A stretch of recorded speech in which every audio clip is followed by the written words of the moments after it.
The case manager's name is Ms. Rivera. She's been Cole's case manager since 4th grade. The office is one of those rooms with a low table and 3 plastic chairs and a poster about growth mindset that has curled at the corners. Connie and I sat on one side. Ms. Rivera sat on the other. We were there for the routine 6th grade check-in on Cole's plan. 20 minutes, sign a form, go home.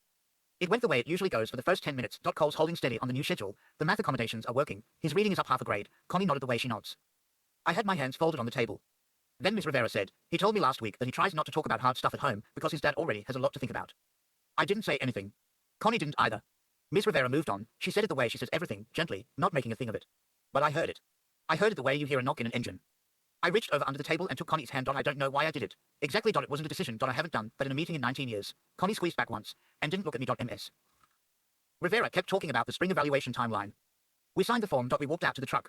Cole was in the after-school room down the hall, and we picked him up on the way. He had his backpack over one shoulder and a paper plate of something he'd made in art. He climbed in the back. Connie got in the front. I started the truck. We were on Diffley, almost a pilot knob, when Cole said, I told her about the dreams. Connie turned around. I kept driving. I said, what dreams, bud? He said, about Grandpa. He didn't say more for a minute.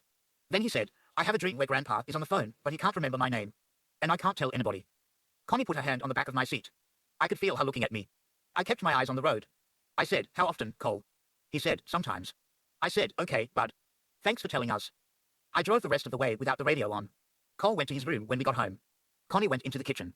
I sat in the truck for a minute in the driveway. Then I went in. Normally I would have processed this overnight. I would have lain in bed and run it. Then in the morning I would have given Connie the version I'd already filed down to a manageable size. That's what I do. I didn't do it. I came in the back door, and Connie was at the counter pouring 2 cups of coffee at 5 in the afternoon, which is what Connie does when something is happening. I stood in the kitchen with my coat still on. I said her name. I said, Connie. I have to say what I'm scared of. I felt my throat do the thing it does. I got the next sentence out anyway. I said I have been afraid for 2 years that Cole has the same wiring I have, the thing where you take what's heavy, and you put it somewhere inside, and you don't pass it on. I said I learned that from my dad, and I have not figured out how to not teach it. I said I've been calling Dale every Wednesday, and listening for things I don't want to hear, and I haven't told her how closely I've been listening, because I didn't want to put it on her. I said I think Cole has been watching me do that and figuring it's the job. I said, I don't know how to do this part by myself anymore. Connie didn't say anything for a few seconds. She set my coffee in front of me. She sat down.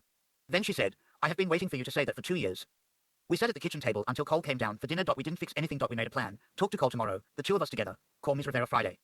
Take Cole to the garage Saturday and do something with our hands and let him talk if he wants to. Tell Dale on Wednesday, not the dream, the rest of it, the part where I've been calling for a reason. Connie said she'd be there for that one. It's been 3 weeks. The Wednesday call last night went 40 minutes. Dale was sharper than he's been in a while, told me a story about a job he framed in 1986 that I'd never heard. Cole came to the garage Saturday, and we put a new wheel on the shop vac. He talked the whole time. About hockey, mostly. The dream hasn't come back that he's mentioned. But I don't think the absence of a thing is the same as it being gone. Connie knows everything I'm carrying now. She carries her share. I sleep better than I did in October. That's all I've got.